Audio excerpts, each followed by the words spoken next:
So I'm here with Bruce Dickinson from WaterBear. Firstly, thank you for coming on the show to talk about WaterBear.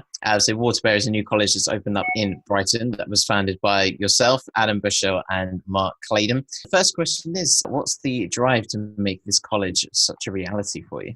Well, Lewis, the thing is, the three of us have been involved in music for 30 years and sort of music and education for about 20 years. And much of that time we've been working on both those things together. So my background, I was in a rock band called Little Angels, and I've had other band projects as well. Mark Claydon was in Pitch Shifter.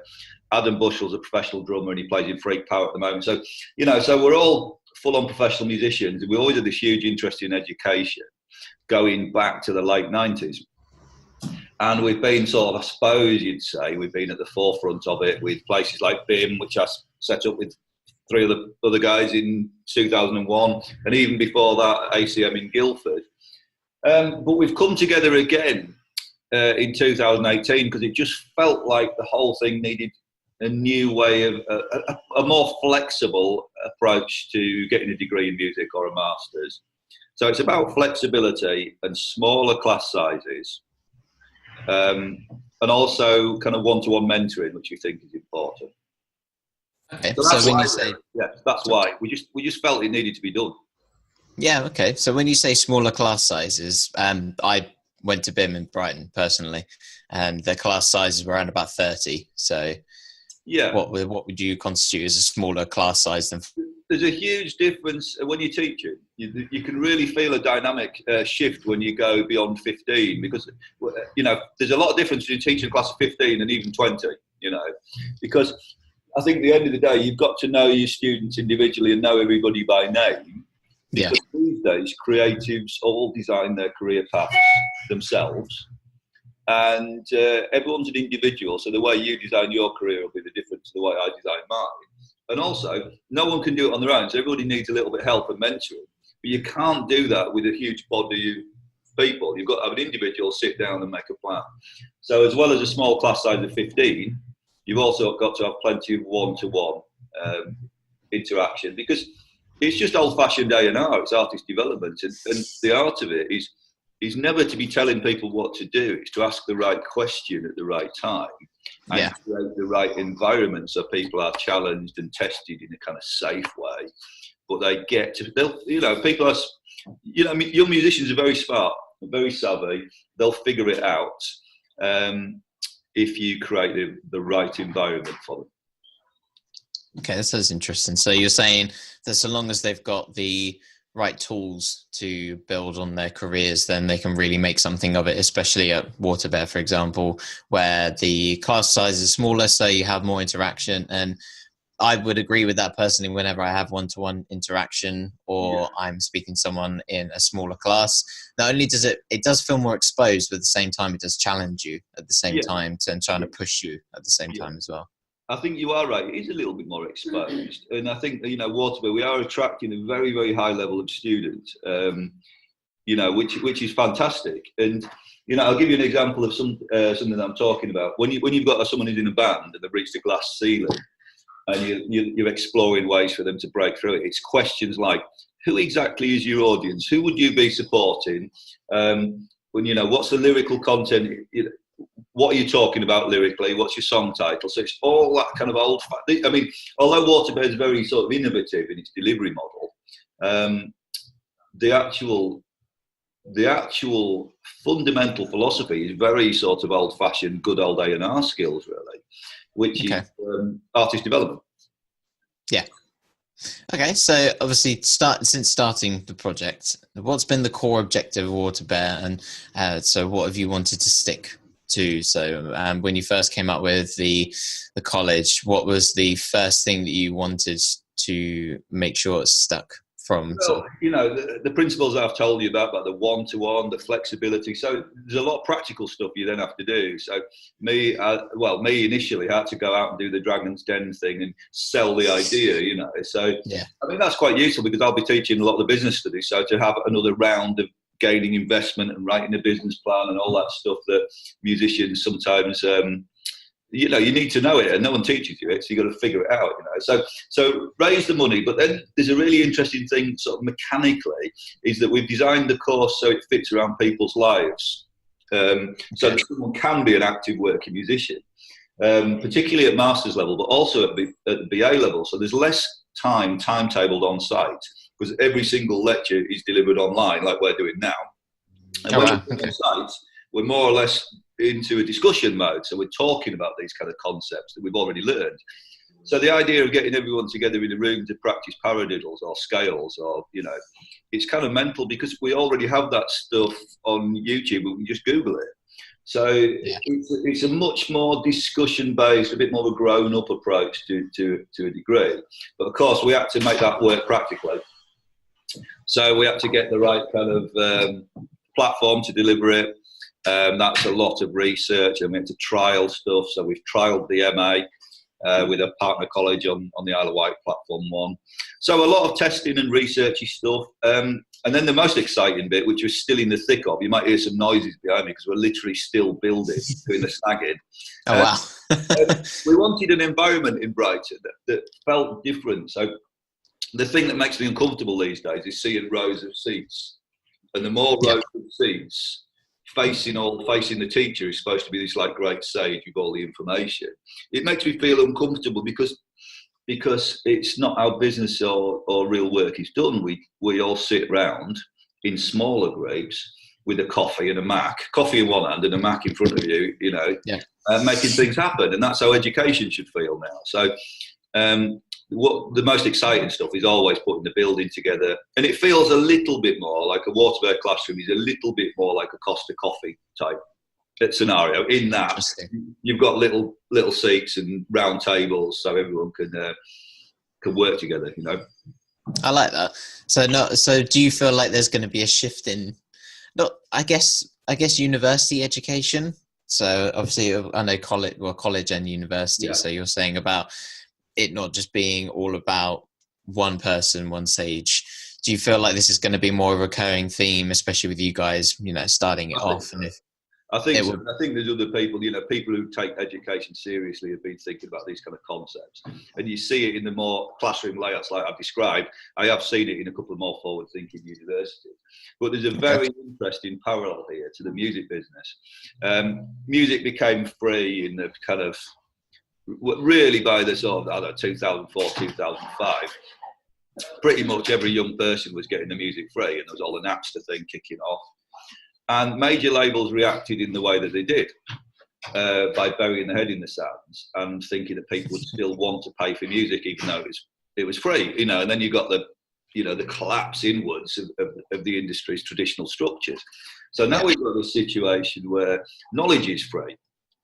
So if we want to find something out, we literally Google it and we find it out, and we can cross-reference it, and we can do really good quality research.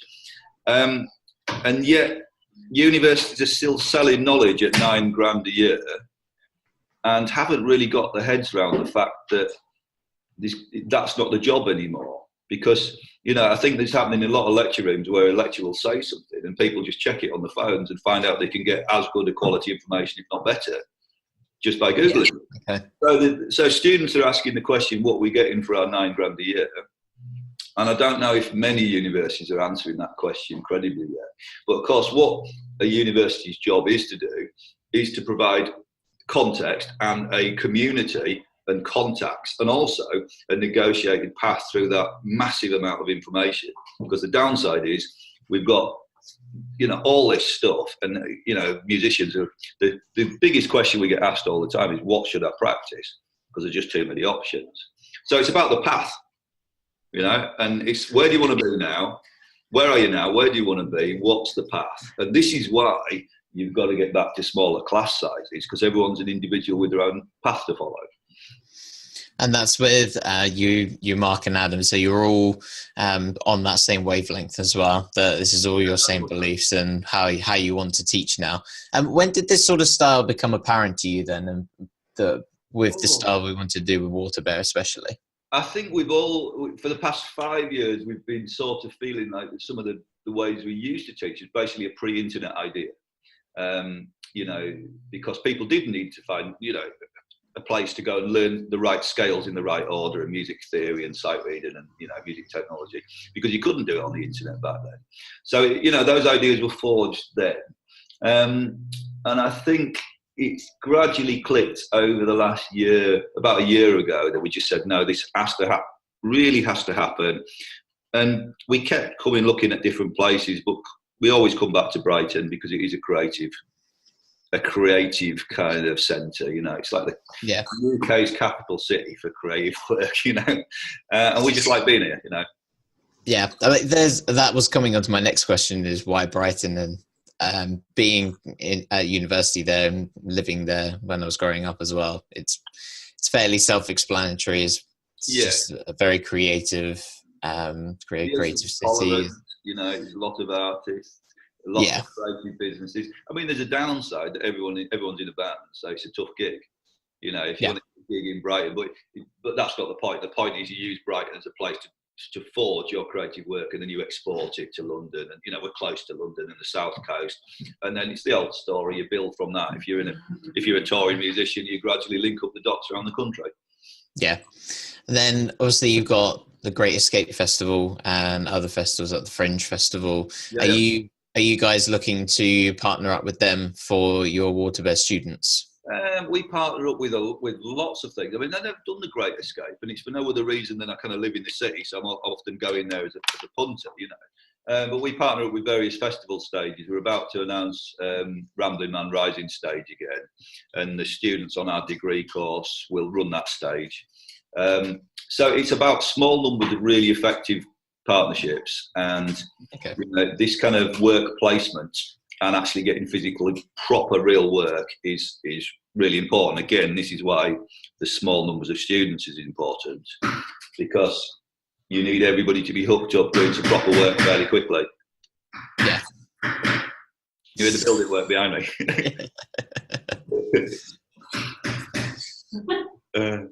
And then I guess, the work experience is key. I'm sort of looking back to me as well. I did an internship with True Thoughts Recordings in Brighton. Fantastic. It was really good. Really enjoyed it. What did you study, Lewis? What was your it was professional musicianship and drumming. Okay. But it started out as a drumming course. And then gradually, as the years went on, it became more of a business course. Yeah. And that's what I wanted it to be, is more about the business. And I didn't want to do drumming as much as when I got to my third year. I wanted to do more business and try and work out something there. And then, in the end, I managed to get a couple of internships at like True Thoughts, a PR company, and then Universal Music for data analyst. Yeah, it was very new to me, that sort of side. But being in that sort of realm, and I managed to make friends with like people in Decca, the PR section, and the A&R section as well. That's right.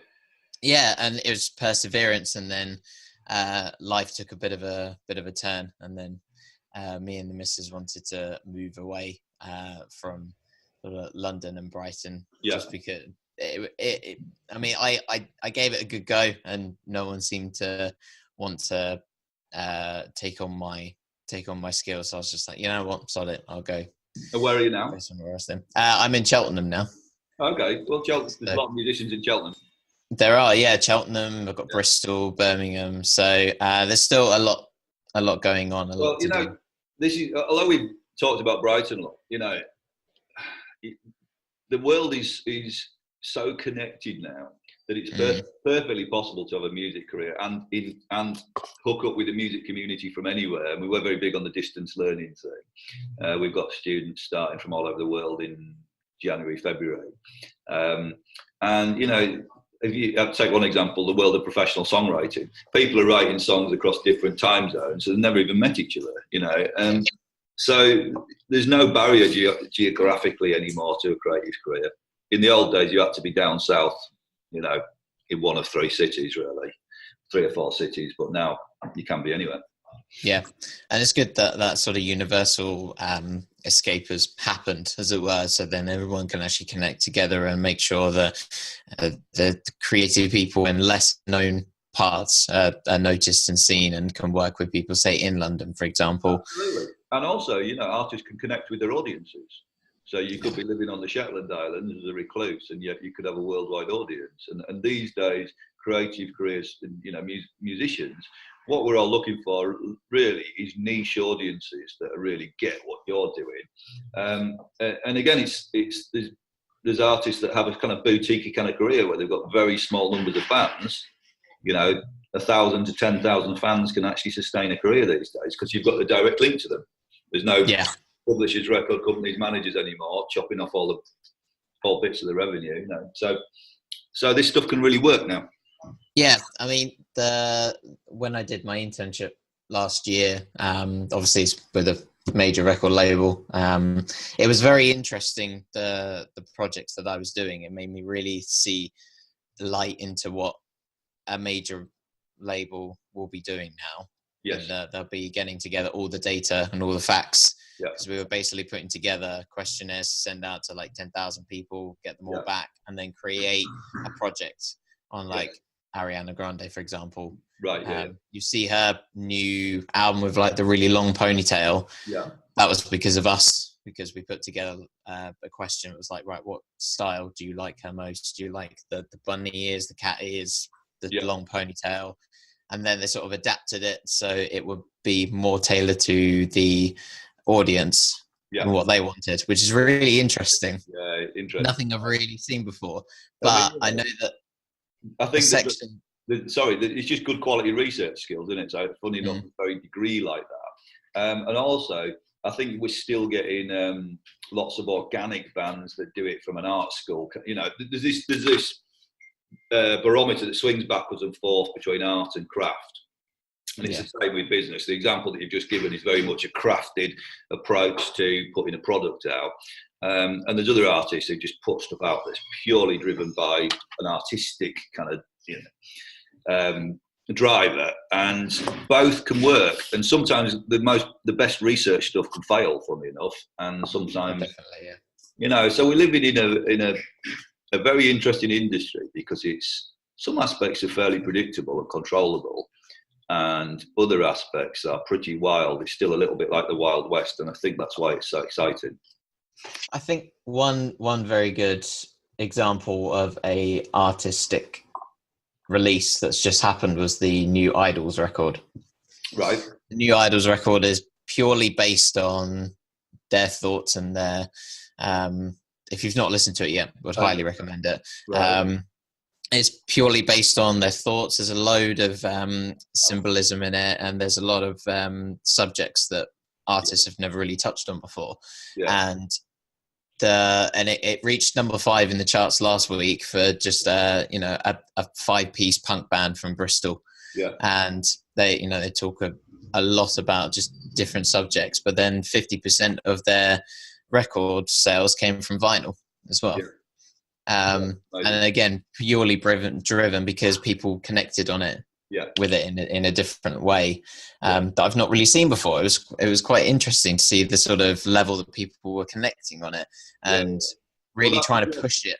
That's the job of the artist, isn't it? To speak for people about their audience, you know. And they're obviously, I'll check that out. They're obviously doing something that's really working. Yeah, definitely. So with the students going on to them, what can they expect in their first year of the courses that you offer? Well, there's 2 courses. Let's talk about the degree for a second. So the degree, we've just got a very small pilot group, in effect, doing the BA Honours in commercial music this year. So with those people, they're all guitar players because we've done an association with Rob Chapman. And next year we are taking bass players, vocalists, singer-songwriters and production students, drummers as well. But so this first year will be pretty full on guitar. And what we really want to be doing is there's an awful lot of playing. So there's an awful lot of practical musicianship going on. But again, talking about this kind of art school and conservatoire thing, we're teaching guitar in a way that, well, music generally, we're really helping people develop their own style. So whereas in the past we would have asked people to play a particular piece of music and then examined them on it, these days they're all given the tools, technique, sight reading, theory, but what they do with it is up to them. So it's more about people's own compositions. So it's about 6 to 8 hours a week focused on music, and most musicians will be practicing a lot. But everybody these days has to learn how to produce content for social media, has to learn about business. Every single student has to learn how to record, mix and master to a competent standard. And then the other thing is there's a whole 25% of the degree is all about what you've got an opportunity to sort of make this your own there's a project. And if you're in a band, you'd probably use your band as a project. You develop that through the year. And you can choose, you can kind of fine tune the focus of the degree. So if you want to be the world's best slide guitar player, or you want to be a vocal teacher, or you want to be a tour manager, you wrap it up in the project. And you'll be familiar with that on the 3rd year of the degree, but this runs right the way through like a backbone. And then the other thing you'd expect is lots of one-to-one. Okay. So one-to-one mentoring isn't if you're a guitar player, it's not guitar lessons as such, because you've got plenty of guitar information. It's about that negotiated path. Where are you now? Where do you want to be? What are the stages in between?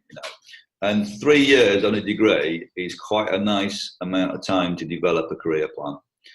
You can try a few different things. You can change tack a couple of times. So at the end of the degree, you want to have a smooth transition into working life. Yeah. Makes sense. That does make sense. I think, that'd have been quite handy for me 3-4 years ago. And I think also that there's the flexibility here, so that we're not, we want people to be on site, and actually they can be on site as much as they like, really. But the point is, if you did get a gig and you need to be on tour, or you want to go off making a record, as long as you've got Wi-Fi, you can access all the lectures online. It's not imperative that you're in the classroom all the time. And we do have a distance learning degree where people study from other countries and all over the place, and they're not on site at all. Distance learning now works very well. It's taken a while for the technology to be up to it, but it works spectacularly well now. Lovely. So we'll move on to the subject of patrons now. So obviously with WaterBear, you have got patrons such as Frank Turner, who are massive supporters of the college. Why did you want to introduce patrons into the university or the college? Well, I think you've got to hook up with, it's very important for us that all the people that we work with are working professionals as well. That includes ourselves. So people have got to be putting music out now. And then if you look at someone like Rob Chapman, for example, we're looking for certain qualities and skills. So Rob's really forged a new type of career for a professional musician as a YouTuber.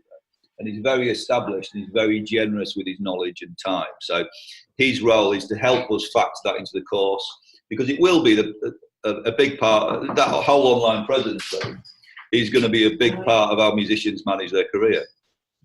And then Frank Turner, he epitomises the self-directed artist, and he's got a lot of, he's taken his career from when he started to where he is now. It's that sort of belief and that connection with his audience. And also I think he's got a sort of shared ethical kind of values to WaterBear. So he epitomises lots of the things that we believe in, that DIY approach. And I always say to people, that doesn't mean you'll never do a record deal. Record deals come and go at different stages in your career. The fundamental thing that we're looking for is the artist to be empowered enough to control their own career and be self-directed. So what makes me really uncomfortable is people who wait for somebody else to unlock the key to a career, like the Simon Cowell thing.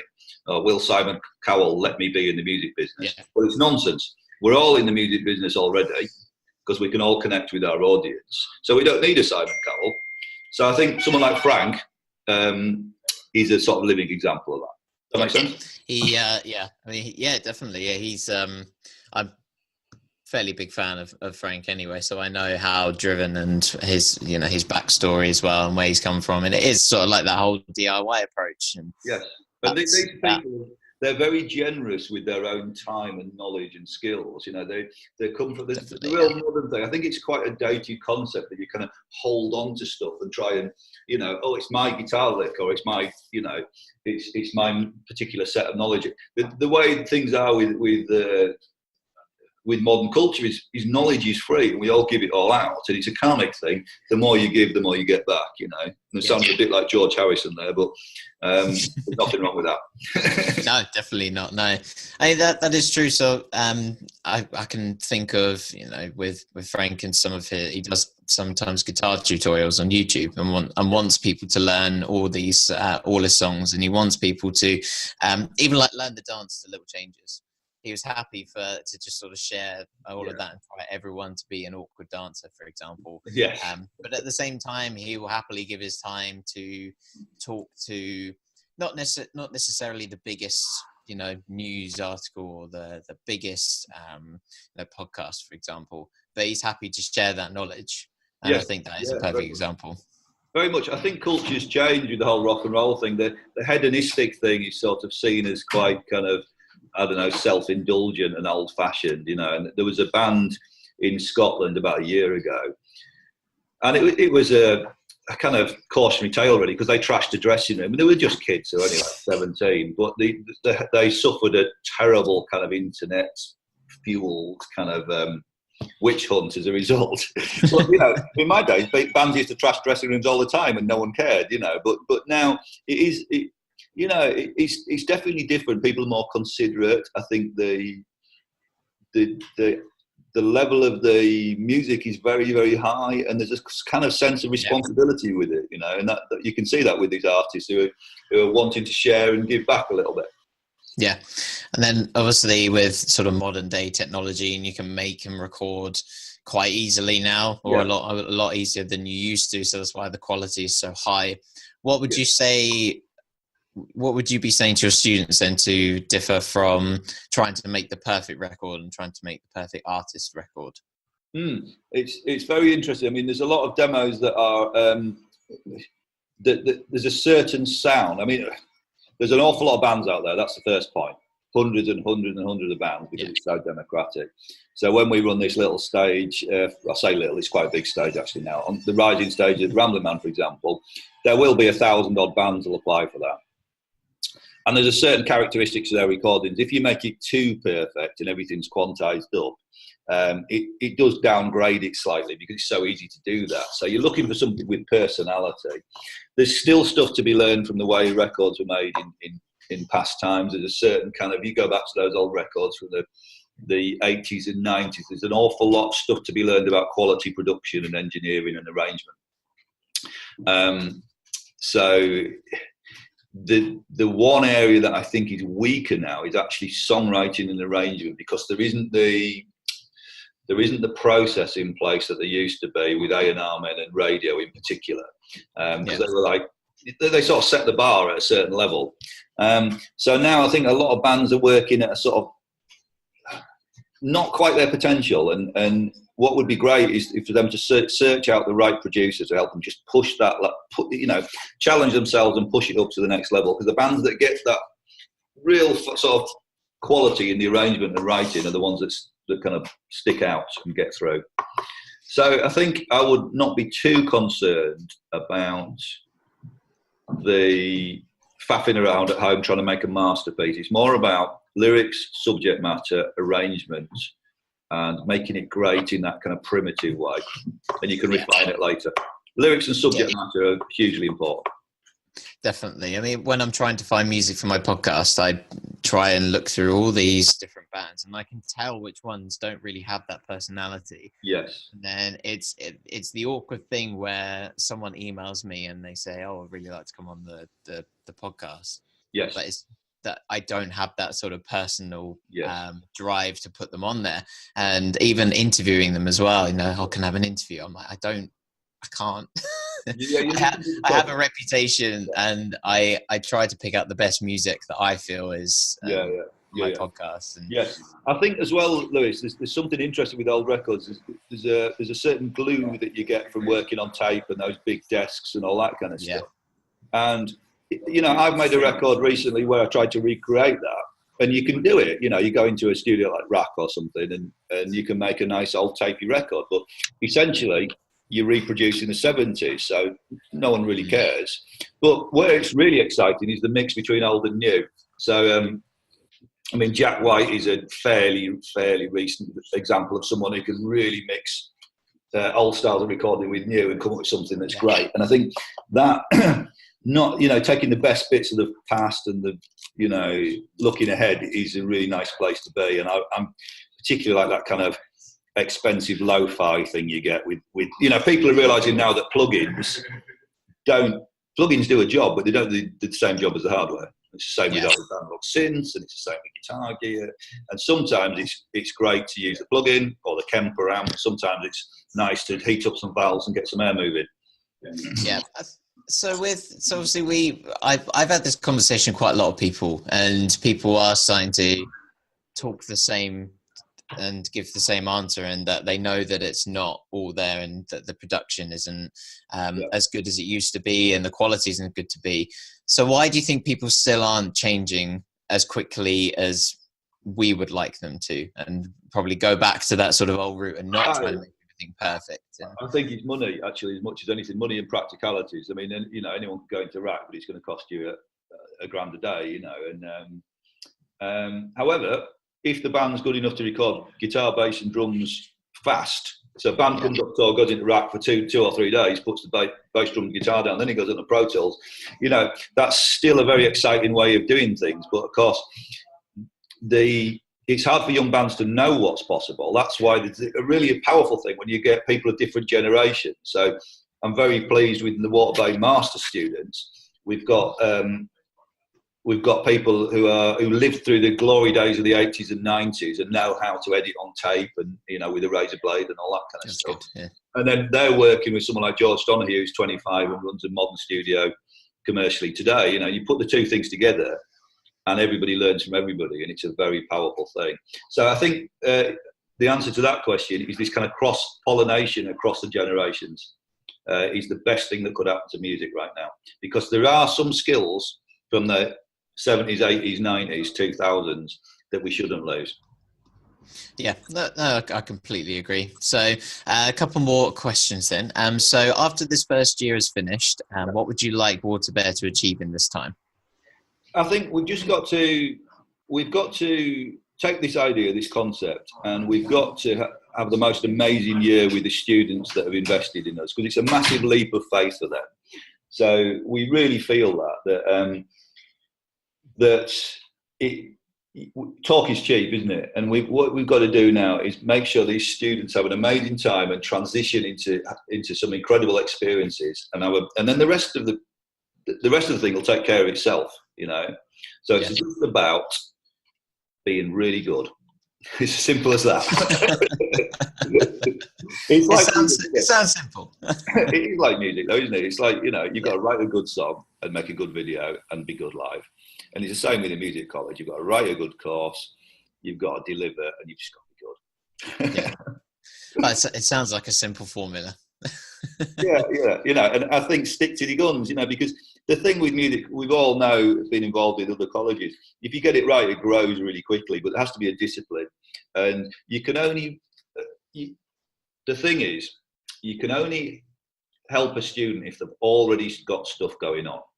Yeah. So when we interview people, we spend an hour with everybody, and the job is to go, what's going on already? Are you in a band? Have you got some kind of thing happening online? Have you done any gigs? And if you've got that stuff, you can grow it. But if someone's just got a guitar for Christmas and likes the idea of it, then the best thing to do for them is to tell them what they've got to do for the next 18 months and reapply. Because it's not fair on anybody to accept someone who's not ready for it to be on a degree. It's too much money. This is people's futures at stake here. And it's also not fair to someone else in the class who's put 5 years in developing their craft. And then just want that extra step to help them to get to that next level. Yeah, and you've got to have a community where everybody's kind of at that kind of level. And then it's a very powerful thing, and you can change the world. Yeah, definitely. So final thing then, you have 1 minute, Bruce, to tell the audience about WaterBear and what it's all about. I will give you the floor of the podcast. Thank you. Do I have my 1 minute now then, do I? You do indeed, yeah. So WaterBear is a new college. It's in Brighton, and you can study online or on site, or a mixture of the two. We believe that your course, whether it's a degree or a master's, it should fit around your life and your professional work, and not the other way around. So WaterBear is characterised by small class sizes, flexibility in the way we deliver, and a big focus on one-to-one mentoring. That's brilliant. that. That's great. Yeah, that is Thanks, WaterBear. Lou. Thank you very much for joining me.